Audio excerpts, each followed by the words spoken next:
if DFA or DOT would have something to add to this information. Yes, Verna. Yes. Mr. President, well, foreigners as a general rule are not allowed because all issued visas were canceled as of March 22. And all visa waiver agreements were suspended as of March 22. Definitely no tourists are allowed in the country. So those are allowed, as what Sec. Guevara has mentioned, are foreign spouses and children who are traveling with the Filipino national, and foreign government and international organization officials and their dependents. Of course, the OFWs. But tourists, zero. Good evening, my countrymen. Nagpapasalamat ako sa inyo for heeding the warnings of government na mag-quarantine kayo para maprotektahan ninyo yung sarili ninyo at yung kapwa-tao ninyo kung maglabas kayo at makahawa. And also, I'd like to thank my gratitude to the uniformed services natin dito. Air Force, flying almost with non-stop, delivering the medicines and medical kits required. And for the Army, for delivering also in company with the government workers yung mga tulong ng pera pati yung mga pagkain na again it is a sad thing to know that yung mga sundalo ko pinagpapatay while even doing the most honorable task of accompanying the government workers delivering money and the food.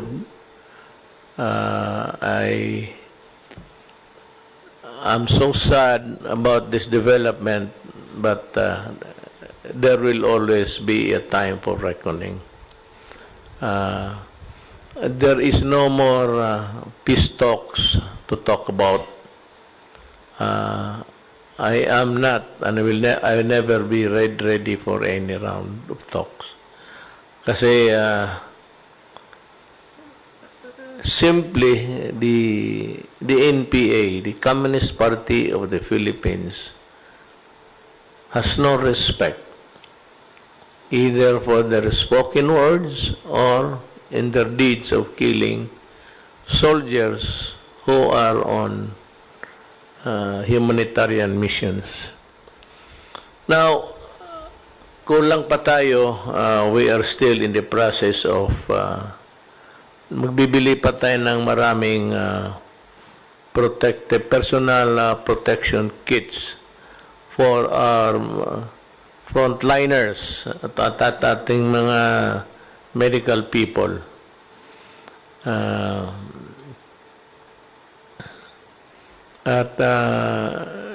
I am informed that this will be completed in due time. Ang utos ko ngayon is i-deliver ninyo yung medicines kay General Galvez, Secretary Galvez, sa kanya. Huwag na sa City Health because City Health has no manpower to attend to all of these things. Ito naman kasi sa Galvez, he can distribute the burden to the different participating government agencies. And for one, gusto kong madalian, so i-deliver ninyo ito if it's intended for the provinces outside of Metro Manila. Yung malayo, it's being ferried by plane. Yung malapit lang, of course, by land. Pero gusto ko na dumating sa madaling panahon. And to this end, I have requested na yung para sa mga malalayo na lugar, i-deliver na lang ng Air Force doon sa TOG at kunin sa TOG yung mga beneficiaries or recipient if they are near. But if it is intended for a place that's too far away and not easily possible, then we can use the military helicopters, but with one condition, that on the ground there are troops that will secure the crew and the equipment itself. Mahal yung helicopter ko at sayang. Let us not be reckless about this. Ngayon, itong complaints na naghihintay sila, nagpipila sila sa FDA, naiintindihan ko yan. Sabi ko nga, nandito man si Attorney Domingo, the head FDA, doktor, doktor pala ito, sige ako, kanina pa ako sabi, Attorney, mukhang abogado ka kasi.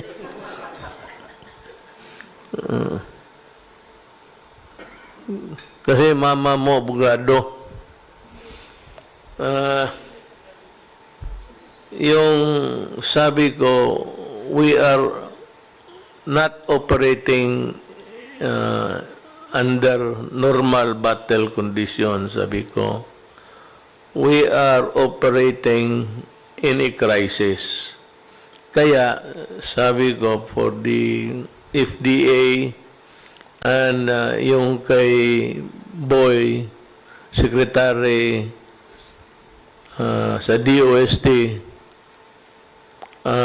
magdoble sila ng tao, and the FDA, pati yung mga laboratories ng DOST Boy, your offices must run 24 hours.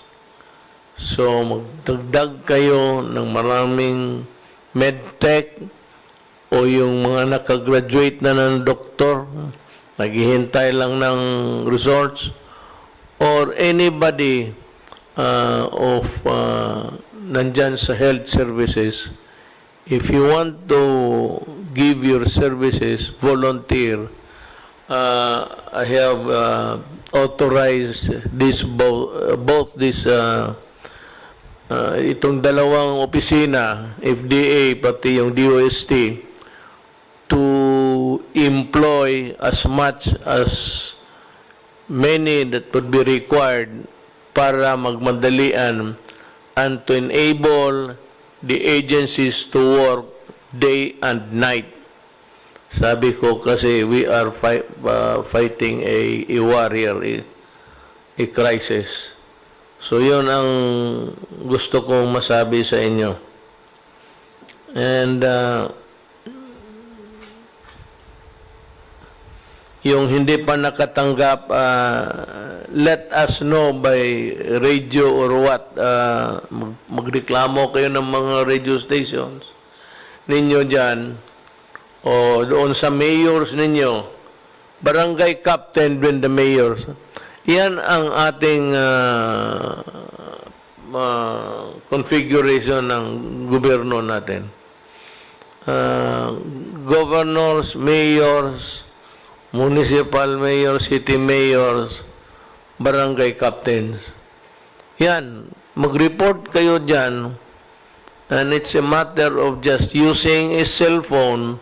Lahat naman ng cellphone, you can report to the governor, or the governor will just ask Malacanang kung sino pa ba ang those who were left behind, sino pang hindi nabigyan, kasi pagbigyan namin lahat. Uh, itong sa transportation that would allow movement sa mga tao in areas under general community quarantine. Pero maghintay kayo sa final orders kasi pinaplansya pa namin to. Yung mga tindahan, yung mga bazaars, mga malls, big or small, it behooves upon you to see to it that the workers are protected. Meaning to say that the sanitation of the place must be guaranteed and that the employees are provided with durable and workable masks. And aside from sanitizing the place every now and then, you ask us to open, we agreed, but there are the protocols to be followed. May not immaculately clean, but just sanitize it for COVID not to thrive. Tapos, endangering your employees. Now to the PNP, marami yung makita mo ngayon kasi kukulang ang sakyan eh. But there are people who are forced to travel for a host of reason. One is nagkasakit, gusto pumunta ng ospital. One is wala talagang masakyan. Tapos may babae, matanda, bata, o kaya babaeng naglalakad. For all you know, she might really be a worker, a frontliner, or whatever. Lalo nga walang masakyan, the police must stop at pasakinin niyo itong mga babae na ito, ang mga tao na ito, at ihatid ninyo sa lugar nila. Total, kung hindi, kung malayo pa, ikarga ninyo, bring her to the boundary of the next barangay where she lives, at tumawag kayo ng police doon, ipasalubong na lang, and for that police there to complete the journey of the whatever. Lahat yan, mga matanda, lalo na may mga sanggol dala, mga babae sa gabi, naglalakad, tapos madilim, ganon. They must be provided with transportation, and that is the transportation of government. Baski karamihan dyan, pulis. Huwag kayong mag-atubili kasi ang gasolina mura.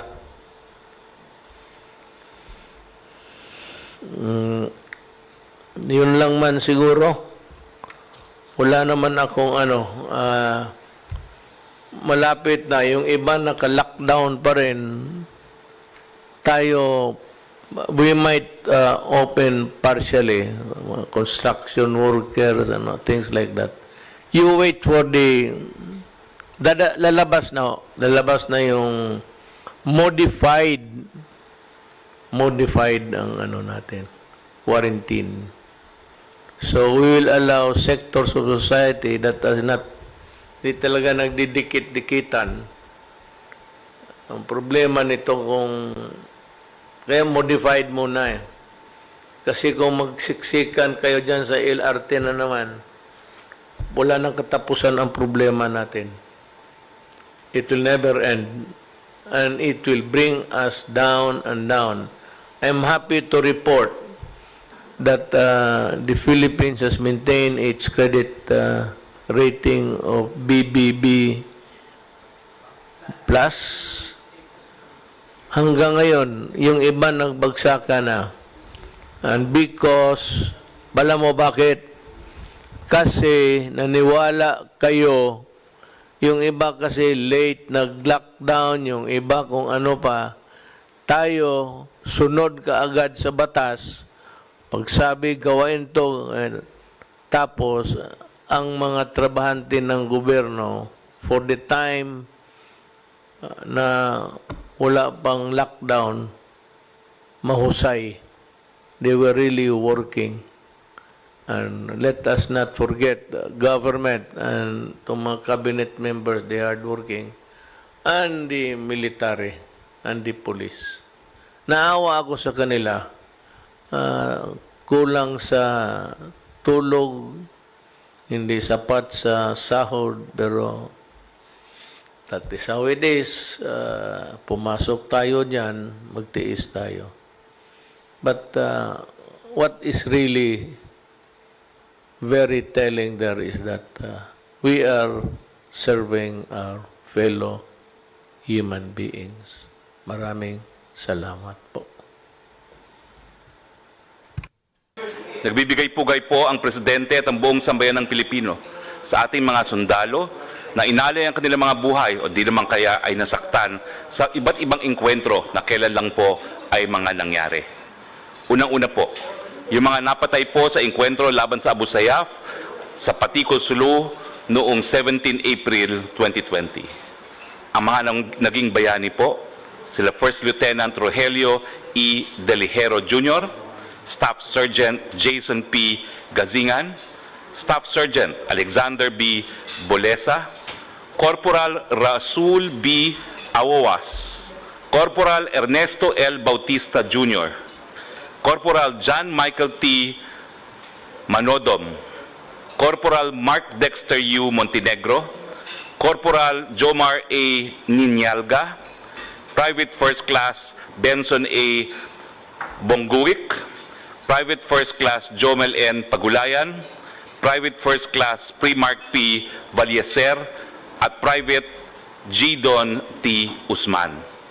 Yung mga nasugatan po sa engkwentrong ito, pinagbibigay-pugay din po natin, Sergeant Oliver Y. Salvador, Corporal Jesus T. Henora, Corporal Eric A. Curioso, Corporal John D. B. Sabaway, Corporal Apollo D. Papa, Corporal Narciso N. Salibad Jr., Private First Class Odit P. Flores, Private First Class J.P. L. Madawing, Private First Class Solomon T. Ngayak, Private First Class Robert M. Arias, Private First Class John Paul G. Manuel, Private First Class Jezrael U. Sapo, and Private RJG Esteban. Nagbibigay-pugay din po tayo sa kabayanihan ng mga ating mga sundalo na namatay po sa engkwentro laban sa CPP-NPA sa Himamaylan, Negros Occidental noong April 19, 2020. Ang ating mga kasundaluhan po ay nagbibigay po ng community security control doon sa mga namimigay ng cash assistance doon po sa programa ng DSWD Social Amelioration Program beneficiaries. Ang tatlong naging bayani po, Second Lieutenant Ralph Amante C. Abibico, Private First Class Carl Venice S. Bustamante, Corporal Joel C. Nobleza. Ang mga nasugatan po, Corporal Lismer J. Tumayaw, Corporal John Chris M. Laus, Private First Class John Paul M. Johnson, at Private First Class Alexis I. Mepranum. Meron din pong 8 wounded in action nung nagkaroon po ng engkwentro laban sa Abu Sayyaf sa Patiko, Sulu noong 22 April 2020. Sila Second Lieutenant Cesar de Vera Lipana, Staff Sergeant Jerwin Badong Uday, Corporal Julie Montebon, Corporal Warren Datoon, Corporal Jeston Gaceta, Corporal Jeffrey Aizon, Private First Class Bernard Tuday Beag, Private First Class Jener Barreyo. Meron pong isang naging bayani doon po sa engkwentro laban sa CNT members sa San Fernando, Masbate noong April 19. Ang napatay po ay si Corporal Christopher A. Desalisa. Doon po sa engkwentro laban sa CNT members sa Aurora noong 21 April 2020. Itong mga napatay po at nasugatan ay ganun din po, nagbibigay po sila ng advanced security patrol para po sa operation o para po doon sa mga namimigay ng cash assistance ng DSWD's Social Amelioration Program beneficiaries. Ang mga namatay po, Private First Class Jackson M. Malyari, Private First Class Ken Lester L. I. Sasapan, at 30 pong sugatan, Second Lieutenant JVS Sagragaw, Corporal Rondi D. Polancos, Private First Class Clarence N. Urpilia. Dalawa pong nasugatan doon sa engkwentro laban sa CNT members sa Paquibato District, Davao. Ganun din po, sila po'y pabalik na sa kanilang base matapos po bigyan ng security yung mga namimigay ng cash assistance ng DSWD Social Amelioration Program beneficiaries po. Ang dalawang nasugatan po ay si Sergeant Gerald L. Ignacio, Private First Class Ryan John D. Binasbas. Dalawa rin po ang naging wounded in action doon po sa engkwentro sa CNT members sa Victoria City, Negros Occidental noong 24 April 2020. Sila po ay si Corporal Rami Chife, si Corporal Louis T. Maghanoy. At isa po ang naging wounded in action sa isang police operation doon po sa encounter with unidentified suspects in Barangay Rizal, Monreal, Masbate. Siya po'y pinaputukan matapos po bigyan ng seguridad yung DSWD employees na namimigay ng Social Amelioration Program sa mga beneficiaries. Ito po si Police Corporal Romel A. Bartoloy. Nagpapasalamat po kami doon sa ating mga bagong bayani at pinararating po ng Presidente at ang buong sambayanan ang aming pakikiramay sa mga namatayan at ang pasasalamat po ng buong bayan. Nagpapasalamat din po kami sa mga iba't ibang mga gobyerno at pribadong mga organisasyon na namimigay po ng tulong sa ating bayan dahil nga po dito sa COVID-19. Ito po ay ang gobyerno ng Republic of Korea, ang gobyerno po ng United States of America, ang Ministry of Health ng Government of Brunei, Ambassador Wang Xilian ng China, International Atomic Energy Agency, Asian Development Bank, ang Taipei Economic and Cultural Office, si Senator Win Gatchalian at ang kanyang pamilya, ang Okada, ang Soler, ang Asian Gaming, Mr. Charlie Gonzalez, Mr. Simon Paz, ang Dating Daan, Ms. Grace Tan ng Jollibee Food Foundation, si Kenneth Yang po ng McDonald's Kindness Kitchen, si Frank Lau po ng Gloria Maris Green Hills, Mauro Agustins and Jerome Tuguin of KFC, si Dr. Jaime Cruz, ang Modern Cancer Hospital ng Guangzhou, China, ang Koho Kunshin Kokuakai Social Welfare Foundation, ang National Radio and Television Administration ng Fujian Provincial Administration of Radio and Television, Guangzhou Radio and Television Station, ang Joint U.S. Military Assistance Group, ang Federation of Indian Chambers of Commerce Incorporated, Federation of Filipino-Chinese Chamber of Commerce and Industry, ang Sichuan International Expo Group, ang Project Ugnayan, Bloomberry, Globe Telecoms, Metrobank, Coca-Cola Philippines, ICTSI, Andrew Tan Group, Megawide, Pepsi Corp, Fastel Service Inc., Nature Spring, Trend Micro, Taiwanese Compatriot Association of the Philippines, Hytera Communications Corporation, Beco Philippines Corp, Otsuka Solar Philippines, One Marikina MRRD and Lions Club, Philippine Kipao Cultural Association, Philippine Rovin Development Corporation, Diamond Motors, Road Engineering Association of the Philippines, Wilcon Depot Inc., Pilipinas Shell Foundation, Korea Quality Assurance, Shanghai Nanjiang, Korean International Cooperation Agency, Christ of Jesus Christ of Latter-day Saints, HTP Clothing, Deluxe Pharma International Inc., Mr. Ramon Tulfo, Mr. Nicky Romero, Mr. Raymond de los Santos, Mr. Carlos Gonzalez of GC8 Kenming Inc., Mr. Jacques Dupasquier, Mr. Kim Wong, AstraZeneca Pharmaceuticals Inc., Philippine Institute of Civil Engineers, Mandawi Foam, Denso Philippines, Vikings Luxury Buffet, Binalot, Heaven's Touch Cuisine, The Lunchbox Project, Frontline Feeders, Cebu Pacific, Safeguard, Belio Medical Group, Rabisco, Oyo Hotels and Homes, Boy Scouts of the Philippines, Towns Foundation, Art Relief Mobile Kitchen, Gokongwei Brothers and the Generics Pharmacy at Hotel Sogo. Imposible po siguro na pasalamatan namin lahat ng mga tumulong sa ating bayan ngayon, pero nagpapasalamat po ang ating Presidente at ang buong sambayan ng Pilipino sa inyong tulong. Nagpapatunay po yan na kakayanin natin to dahil meron po tayong bayanihan. Maraming salamat po.